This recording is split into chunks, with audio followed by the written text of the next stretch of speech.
اللهم صل على سيدنا محمد وعلى آل سيدنا محمد. أعوذ بالله من الشيطان الرجيم. بسم الله الرحمن الرحيم. الحمد لله رب العالمين، والصلاة والسلام على سيد المرسلين وعلى آله وصحبه أجمعين.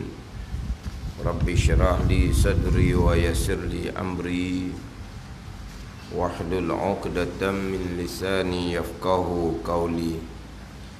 سبحانك لا علم لنا إلا ما علمتنا إنك أنت العليم الحكيم. ولا حول ولا قوة إلا بالله العلي العظيم. Kitab Aqidatul Najin, muka surat 5. Muka surat 5 baru yang ke-10 daripada bawah. Surat 5 baru ke-10 daripada bawah. Qala al-muallifu rahimahullahu ta'ala wa nafa'ana bi'ulumihi amin. Dan namanya, nama ini ilmu tauhid dan ilmu kalam, dan telah menyebut oleh setengah mereka itu bahawa bagi ilmu ini 8 namanya. Dan namanya ilmu tauhid dan ilmu kalam. Ini sambungan muqaddimah ilmu, pendahuluan ilmu pada membicarakan mabadi asyarah. Mabadi asyarah, permulaan ilmu yang 10. Permulaan ilmu yang 10 dimulai dengan ta'rif ilmu, kemudian pembicaraan ilmu, maudhu' ilmu, pembicaraan ilmu, kemudian faedah kita mengaji ilmu, kemudian kelebihan ilmu, fadilah dia, kemudian nisbah ilmu, adu ilmu ni, nak ukur, nak banding ilmu ni dengan ilmu yang lain, kemudian wadi' dia, siapa yang mengasas kaedah ilmu. Kemudian nak pergi kepada nama ilmu, pergi kepada nama ilmu. Dan namanya nama ilmu, ilmu tauhid dan ilmu kalam. Kita kalau ilmu kalam ni kurang sikit lah nama tu sahur bagi kita. Kita 2 nama lah sahurnya, ilmu tauhid dengan ilmu usuluddin. Dah. Ilmu tauhid dan ilmu usuluddin, yang mana kalau kita kata gak ilmu tauhid lah nama nombor 1-nya. Nama sahurnya adalah ilmu tauhid. Kemudian ilmu usuluddin. Kalau sebut kata ilmu kalam ni kurang sikit kitanya. Sebab itulah ulama tauhid dikenali dengan mutakallimun. Mutakallimun. Ini di kalangan ulama-ulama mutakallimin. Siapa ulama mutakallimin? Ulama ilmu kalam ni lah. Apa dia ilmu kalamnya? Ilmu tauhid ni lah, ilmu usuluddin ni. Dikenali juga dengan nama ilmu kalam. Bila dikenali ilmu dengan nama ilmu kalam, maka ulama dia dinamakan mutakallimun. Apa dia mutakallimun? Ulama ilmu kalam. Mutakallimun ni ulama ilmu kalam. Tapi kita ilmu kalam kurang sahur. Kalau sebut kata mutakallimun pun, mutakallimin pun kita tak tahu apa dia. Kalau sebut kata fuqaha, kita tahulah fuqaha, ulama fiqh. Nah. Ke fuqaha pun tak tahu juga. Fuqaha. Rumi ada eja fuqaha. F-U-G-A-H-A tau. Lepas ada coy atas tu. Fuqaha.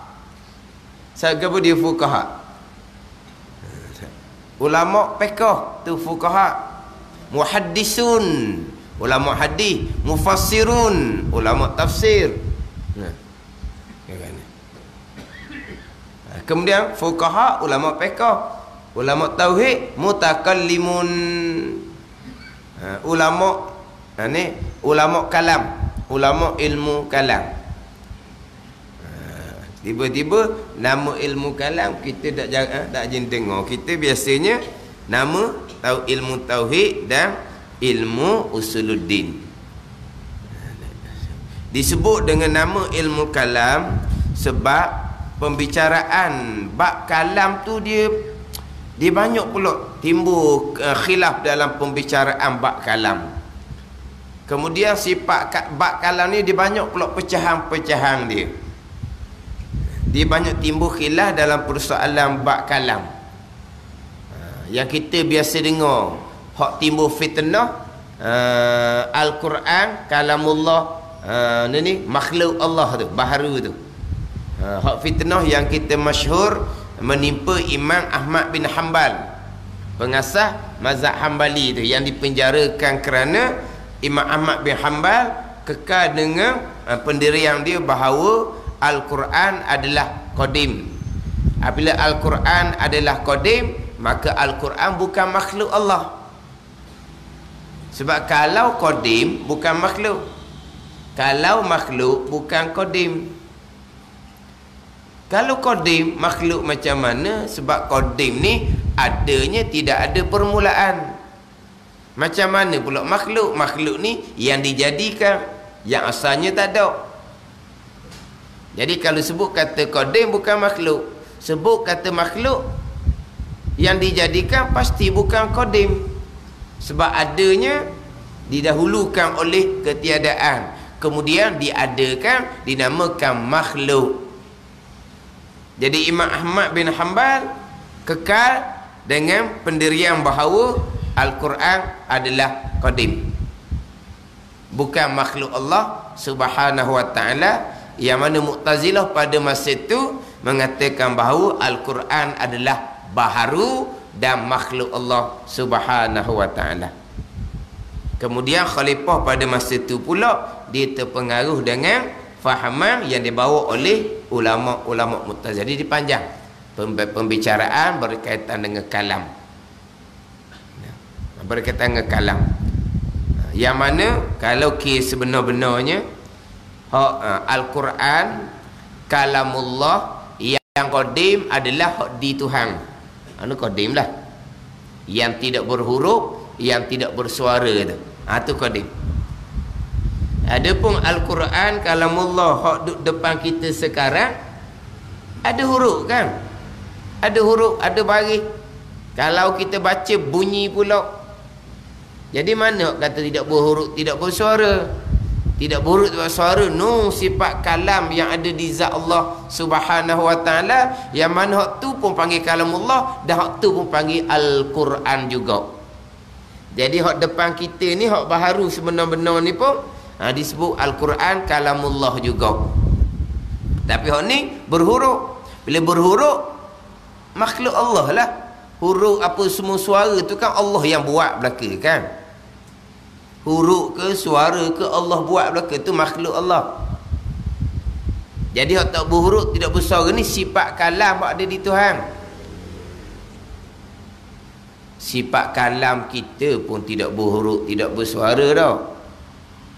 Kita ada tak sifat kalam? Kita ada sifat kalam. Bila kita ada sifat kalam, kita pun boleh berkata-kata. Kan gitu? Kita ada sifat kalam. Sifat kalam kita ni Allah Ta'ala letak di lidah kita. Sifat kalam Allah Ta'ala letak di lidah kita.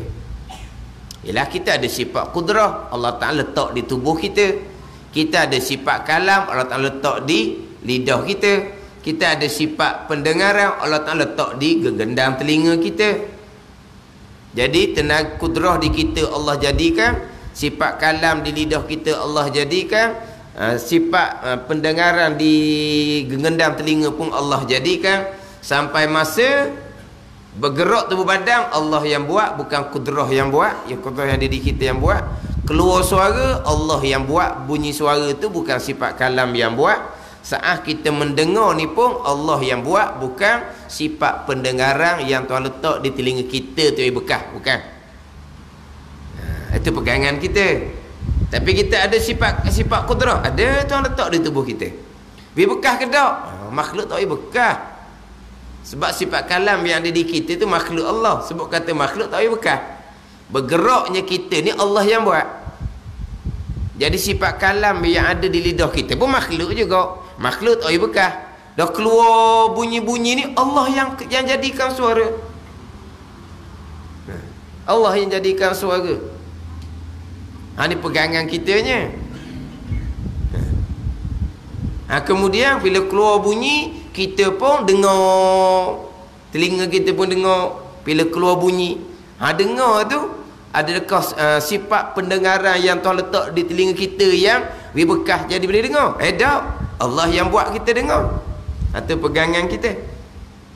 Tak, kita pegangan. Tapi selama dengar tu, ingat tak Allah yang dengar? Ingat tak? Ingat tak Allah dengar? Itu kata pegangan lain, ingatan lain. Memang tak ingat Allah yang dengar. Dah ingat ke apa? Ingat ke telinga kita comel lah. Tanya pula. Kau dengar tu, ingat tak Allah yang buat dengar? Kau dah tanya orang ngajar tu pula. Dah ustaz ngajar, keluar suara, ingat tak Allah yang buat bunyi suara tu? Bukan ustaz yang buat. Tanya pula. Mana kamu? Sekarang ni hak tukang dengar, hak tu tukang nadah telinga tu hak dengarnya. Dengar tu Allah yang buat tu, bukan telinga yang buat. Ingat tak Allah yang buat dengar? Jawab, tanya balah. Dah ustaz mengajar, keluar bunyi tu Allah yang buat. Ustaz ingat tak Allah yang buat keluar bunyi tu? Tu sama-sama tepuk dahi. Memang tak ingat, tapi pegangan tetap dah. Waktu sebut ajak kali tu pegangan lain, ingatan lain. Ni pegangan ingatan dicampur pun orang noh lah.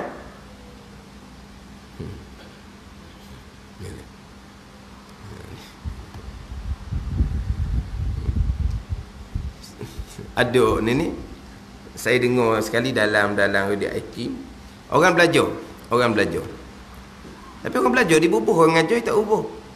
Dia faham orang ngajar. Dia buat contohnya di kuliah universiti. Pensyarah dia ngajar, maka pelajar dia pun dapat faham apa yang pensyarah dia ajar. Dia tak ingat tau. Yang jadi faham, pandai ni Allah yang buat. Bukan pensyarah yang buat, jadi awak jadi faham ni. Ingat tak Allah yang beri faham? Tak ingat, syirik dia kata. Senang dia bubuh. Adik Hakim, syirik. Sebab apa? Sebab yang beri faham Allah, bukan pensyarah. Kalau tanya pensyarah pula kan, siapa yang mengeluarkan suara untuk memahamkan orang tu? Siapa yang mengeluarkan suara? Allah. Bukan sifat kalam yang ada di lidah kita, bukan. Dah ingat ke tak? Tu kata kalau pegangan tu ingatan, habis jeng lah. Pegangan tetap dah segala-gala perbuatan Allah, makhluk tak boleh bekas sama sekali. Makhluk tak boleh bekas sekali-kali. Nak kata mana? Sama sekali, sekali-kali. Makhluk tak boleh bekas. Sebesar zarah pun tidak ada makhluk yang bekas. Makhluk tak boleh bekas sama sekali. Semuanya adalah perbuatan Allah Subhanahu wa ta'ala. Itu pegangan kita. Jadi kita balik kepada Allah jadikan sifat kalam di lidah kita. Apabila kita ada sifat kalam, kita boleh berkata-kata. Sifat kalam yang Tuhan jadikan di lidah kita tu berhuruf bersuara tak? Sifat kalam yang Tuhan jadi di lidah kita tu berhuruf bersuara tak? Tak berhuruf, tak bersuara juga. Bukan sifat kalam Allah sahaja. Hak keluar bunyi suara ni, hak ni kalam lafzi. Bukan sifat kalam yang ada di lidah kita. Itu kalam lain pula. Bila ada sifat kalam, kalam ismi, nama sifat kalam yang ada di lidah kita, kata tu kalam dia panjang, dia punya pembicaraan dia. Maka kita pun menggerakkan mulut kita. Itu kalam masdari, maka keluarlah perkataan pa bunyi itu dipanggil kalam lafzi. Dia banyak nama tu. Tapi nak ceritanya, sifat kalam yang ada di lidah kita pun tidak berhuruf dan tidak bersuara. Makna kalaulah lidah tu luka ke, terbelah ke, tak ada keluar ABC, tak ada. Ada keluar ABC. Dan memanglah sifat kalam di lidah kita tidak bersuara. Kalau sifat kalam di lidah kita bersuara, bisimbangolah jadinya. Bisimbango ada bunyi semua sifat kalam di lidah kita. Sifat kalam kita pun tidak berhuruf, tidak bersuara. Samalah dengan sifat kalam Allah yang qadim tu pun tidak berhuruf dan tidak bersuara. Itu sifat kalam yang qadim. Yang disebut dengan Al-Quran disebut dengan kalamullah. Tapi hak Al-Quran kalamullah, hak ada depan kita tu, hak tu baharu sebenar-benarnya. Tapi boleh sebut majlis ilmu je. Yang duk cakap ke luar haram. Yang duk cakap ke luar. Cakap ke luarnya Al-Quran kalamullah qadim, bukan makhluk Allah. Tu cakap ke luar. Tapi dalam majlis ilmu boleh ceritalah. Tapi sebenarnya Al-Quran tu baharu. Al-Quran ada depan kita ni baharu. Kenapa ulama mempertahankan? Takak pun takak lah, kena hukum pun kena hukum lah. Nak menyatakan Al-Quran qadim, Al-Quran qadim. Sebab hak qadim di Tuhan Al-Quran juga. Hak baharu depan kita ni Al-Quran juga. Hak qadim di Tuhan kalamullah juga. Hak baharu depan kita ni kalamullah juga. Jadi takut lama-lama tukar. Mula-mula boleh bagi. Lama-lama hak di Tuhan pun baharu. Al-Quran sifat kalam di Tuhan baharu, jatuh kafir lah jadinya. Mana boleh sifat Tuhan baru, sifat Tuhan qadim. Dia takut kesemaran gitulah. Oleh kerana nama serupa hak qadim hak baharu pun kata qadim juga. Nak jaganya, takut kesamaran dalam bab pegangan.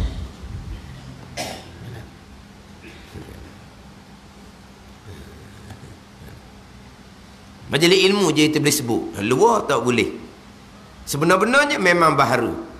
Macam contoh perkara jahat yang berlaku lah. Perkara jahat yang berlaku sebenar-benarnya qada Tuhan. Tapi boleh cakap tak qada Tuhan? Jangan, haram, dosa besar. Kena kata hak jahat adalah perbuatan kita, pilihan kita. Kita yang buat benda jahat. Tapi sebenarnya qada Tuhan baik jahat pun. Majlis ilmu boleh kata ayat, nak cakap luar tak boleh. Tapi sebenarnya hak jahat pun qada Tuhan. Hak sebenarnya. Tapi kita wajib beradab, jangan sandar ke Tuhan. Majlis ilmu boleh ayat lah, hak jahat pun qada Tuhan juga. Gitu je. Jadi dia pembicaraan bab kalam ni dia panjang. Dia ikhtilaf bab kalam ni panjang, maka di antara nama yang dikenalinya adalah ilmu kalam. Ilmu tauhid, ilmu kalam. Dan telah menyebut oleh setengah mereka itu bahawasanya bagi ilmu ini 8 nama. 8 nama. Itu kena buka dalam kitab-kitab lebih besar. Tapi kita selain daripada ilmu tauhid, kita hak biasanya adalah ilmu usuluddin. Ilmu usuluddin, ilmu tapak agama. Makna kalau kita biasa sebut dengan nama ilmu usuluddin, maka kita fahamlah usuluddin ni kena dahululah usuluddin. Lepas tu hak lain-lain tu ilmu fiqh, ilmu tasawuf dipanggil furu'uddin, cabang agama. Hak tauhid ni ilmu usuluddin, tapak agama. Jadi kalau nak kibat cabang, tapaklah dulunya ke mana. Tapi ada juga orang nak agama, usuluddin tak peduli, pergi bahan hak orang agama, cabang agama. Agama kita sebut sangat usuluddin. Nama tu comedah tu. Kita dengar di nama usuluddin tu, oh ini usuluddin, umbi agama, tunjang agama, dasar agama, asas agama. Hak ni kena mula-mula kalau kita kenal sungguh. Nama usuluddin tu dengan hakikat ilmu tu sebenar-benar memang usuluddin. Tak ada usuluddin, tak ada lah. Agama tak ada. Semayang, puasa, zakat, haji tak ada. Tak ada segala-galanya kalau tak ada usuluddin.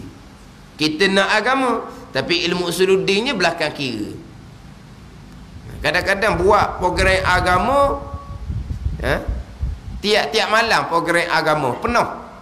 Tapi ilmu usuluddin ada ke tak? Tak ada lagi ustaz, dia kata. Baru nak cari. Dah ilmu kelas baru start ke? Lama dah, lama dah. Bertahun-tahun, beberapa tahun dah. Atur program tapi ilmu usuluddin tak ada. Nak kira mana? Nama ilmu kena ilmu usuluddin. Tapi yang nombor satunya ilmu tauhid. Ilmu mengesakan Allah Subhanahu wa taala. Kenapa dipanggil ilmu ni ilmu tauhid? Kerana tempat perbahasan wahdaniyah adalah hak paling masyhur sekali di punya mabahis dia. Tempat bahasa hak paling sahih adalah perbahasan sifat wahdaniyah. Hak paling sahih mabahasul wahdaniyah. Tempat pembahasan, tempat pembicaraan hak paling sahihnya adalah wahdaniyah. Bahkan sifat wahdaniyah lah menjadi asas kepada sifat Allah Subhanahu wa taala. Walaupun sifat wahdaniyah dalam susunan sifat 20 duduk yang ke-6 sekalipun, tapi asas sifat Allah adalah sifat wahdaniyah, keesaan. Bila Allah Ta'ala Tuhan yang esa, pasti Allah ada. Ke Tuhan esa tapi Tuhan tak ada, kena gitu. Kemudian ada Tuhan yang esa ni mesti ada sedia kala. Sebab Allah jua Tuhan. Kalau Allah jua Tuhan ni adanya asalnya tak ada, Tuhan mana nak buat Allah?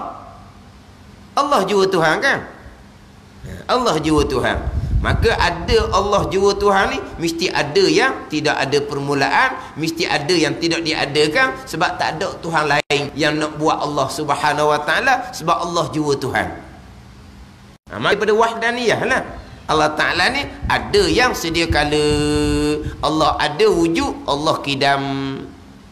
Mari mana? Mari daripada wahdaniyah. Asas dia wahdaniyah.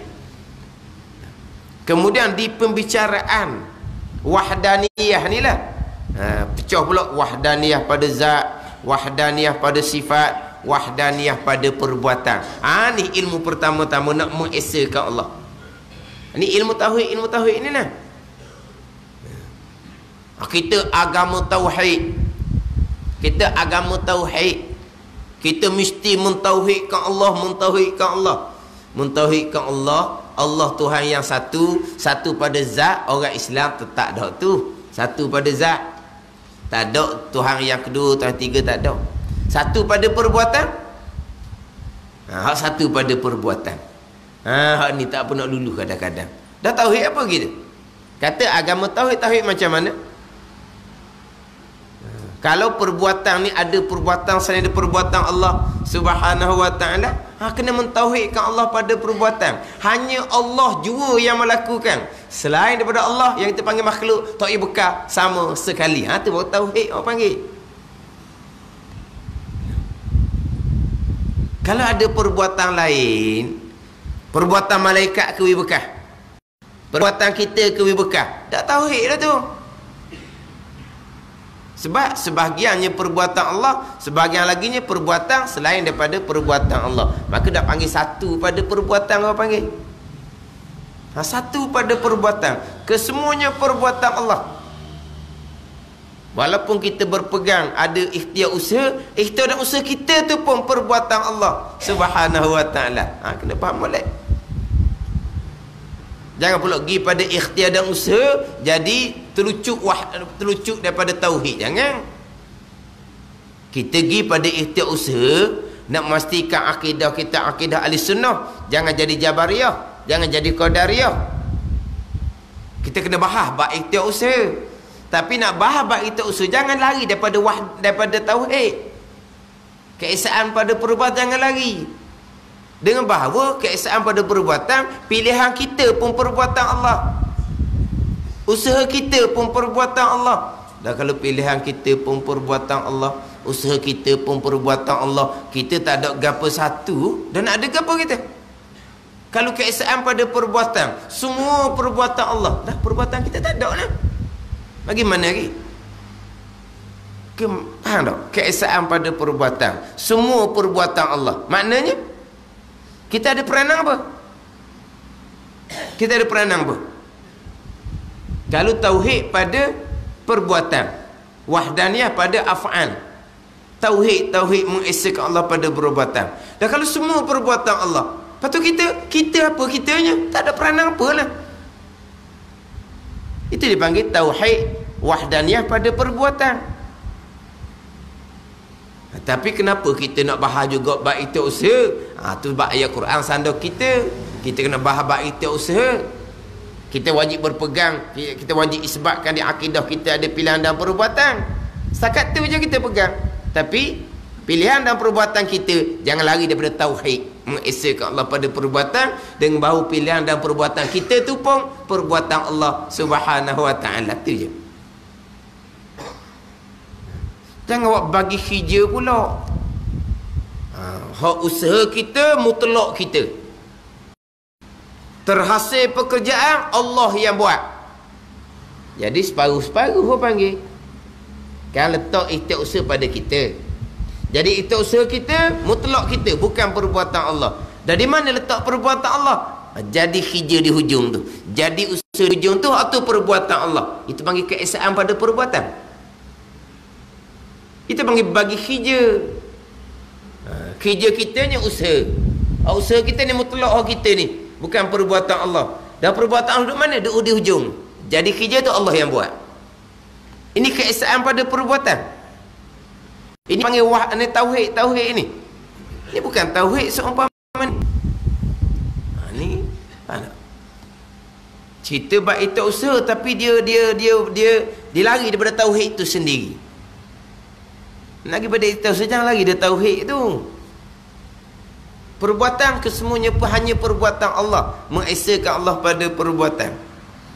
Kita berpegang ada pilihan dan perbuatan hanya kerana semata-mata ayat menyandarkan pilihan dan perbuatan pada kita. Kita berpeganglah kita ada pilihan dan perbuatan, tapi pilihan dan perbuatan kita duduk di bawah tauhid, mengesahkan Allah pada perbuatan, dengan bahawa pilihan kita pun perbuatan Allah. Bukan pilihan kita sahaja perbuatan Allah, terdetik di hati kita pun perbuatan Allah, sama telah pilih hati.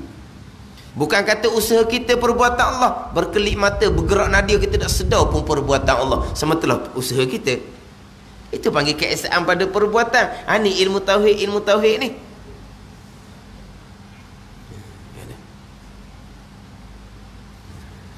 Ni kena letak molek ni. Sini kadang-kadang orang bawa agama pun boleh kucalanan ni, tak ada tauhid kadang-kadang. Ni cerita bab pegangan ni. Hari tu dia cakap asbab macam biasa je lah tu. Ni cerita bab pegangan. Tauhid, ilmu tauhid ni. Hak bab cakap asbab. Tapi hak asbab yang berlaku tu pun tauhid pada perbuatan juga. Semua yang berlaku tu asbab pun perbuatan Allah Subhanahu wa taala sekata je. Ni cakap asbab pun jadi kucalanan. Hak timbul baru ni nya dapat mengurangkan kematian. Oh, ini semua percakapan yang rosak akidah. Gerti tak rosak akidah tu gapo dia? Percakapan boleh dapat mengurangkan kematian. Tiba-tiba dapat mengurangkan kematian tu dia panggil percakapan yang rosak akidah, yang bercanggah dengan akidah. Siapa yang dok erti akidah sebenarnya? Gapo dia kata dapat mengurangkan kematian tu, gapo dia? Gapo dia dapat mengurangkan kematian? Hak kata rosak akidah ni. Erti dak akidah sebenarnya? Kan biasa kan? Keluar ni statistik tau. Dapat mengurangkan kemalangan, dapat mengurangkan penyakit yang berjangkit, dapat mengurangkan kemiskinan, dapat mengurangkan apa ni? Hot ada baca tu lah apa? Dapat mengurangkan buta huruf. Sama tak sama ke tu? Dapat mengurangkan belaka tu. Ke mana? Apa yang jadi kata dapat mengurangkan kematian tu, itu percakapan yang bercanggah dengan akidah. Jadi geti dah akidah nak bercakap ni. Apa maksud dapat mengurangkan kematian? Cuba royak. Statistik nak banding tahun lepas dengan tahun ni. Apabila buat apa kalau macam nak raya tu lah. Apa makanan tu kan. Apa ni? Operasi tu lah. Operasi jalan raya tu kan. Akhirnya dapat mengurangkan kemalangan, dapat mengurangkan kematian. Aman apa tu kurang kemalangan, kurang kematian berbanding dengan tahun lepas. Itu jalan raya. Kalau kesihatan pula dapat mengurangkan penyakit begini tu. Dapat mengurangkan denggi apa? Dapat mengurang tu apa? Dapat mengurang tu bermakna cakapan asbab. Bukan dapat mengurangkan dengan makna tahun ni Tuhan qadakkan mati 100 orang. Kita pisah-pisah Tuhan kata 100 orang, kita buat 50. Hak tu barulah bercanggah dengan akidah. Gitu ke maksudnya? Dapat mengurangkan kematian di qadak Tuhan, di ilmu Tuhan mati 100 orang tahun ni. Kita lawan qadak Tuhan, kita boleh jadi mati 50 je. Tu Tuhan pula jadi kitanya. Gitu ke maksudnya? Dapat mengurangkan kematian. Gitu maksud dia. Tuhan qadakkan mati ramai. Tapi kita sekat Tuhan qadakkan mati ramai, kita buat jadi mati sikit. Sebab apa? Sebab kita Tuhan baru. Gitu. Maksudnya mengurangkan kematian. Tahun lepas mati 100 orang, tahun ni mati 50 orang. Jadi siapa saat mati 50 orang, itulah qadak Tuhan. Sebab apa? Sebab semua yang berlaku termasuk usaha kita, kerja-kerja kita tu nak mengurang kematian, itu pun qadak Allah Subhanahu wa taala. Dah cakap tadi tu mengurang, itu asbab je, tak ada salah-salahnya. Dia sandar lagi dibubuh. Percakapan yang merosakkan akidah.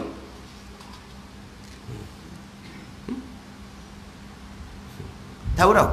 Hak baru-baru ni pula timbul. Dapat mengurangkan kematian di Mekah. Rosak akidah. Ni orang jahil cakap seumpama tu rosak akidah. Kok mana? Lepas tu orang agama, mana pula orang agama? Yak molek.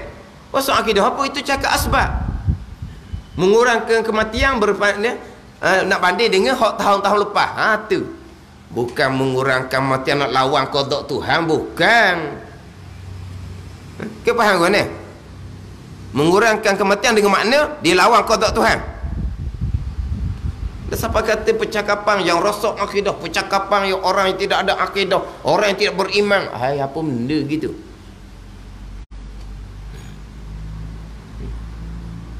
Jadi apa kita dalam bab pegangan jadi gitu lalu?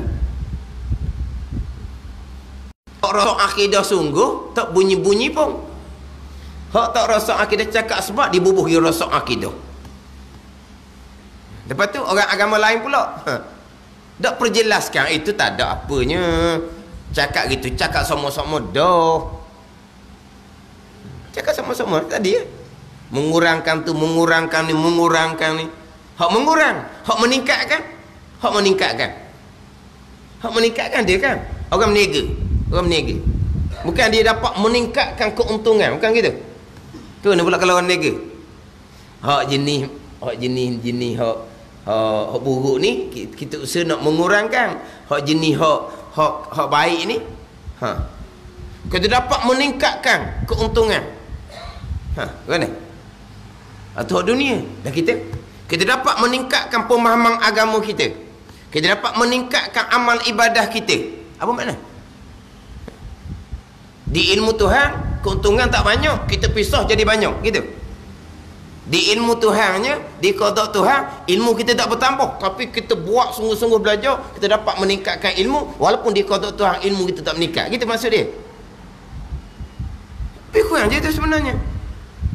Hak tadi mengurangkan, hak ni meningkatkan keuntungan, meningkatkan ilmu, meningkatkan amal, meningkatkan ketakwaan. Maksudnya apa?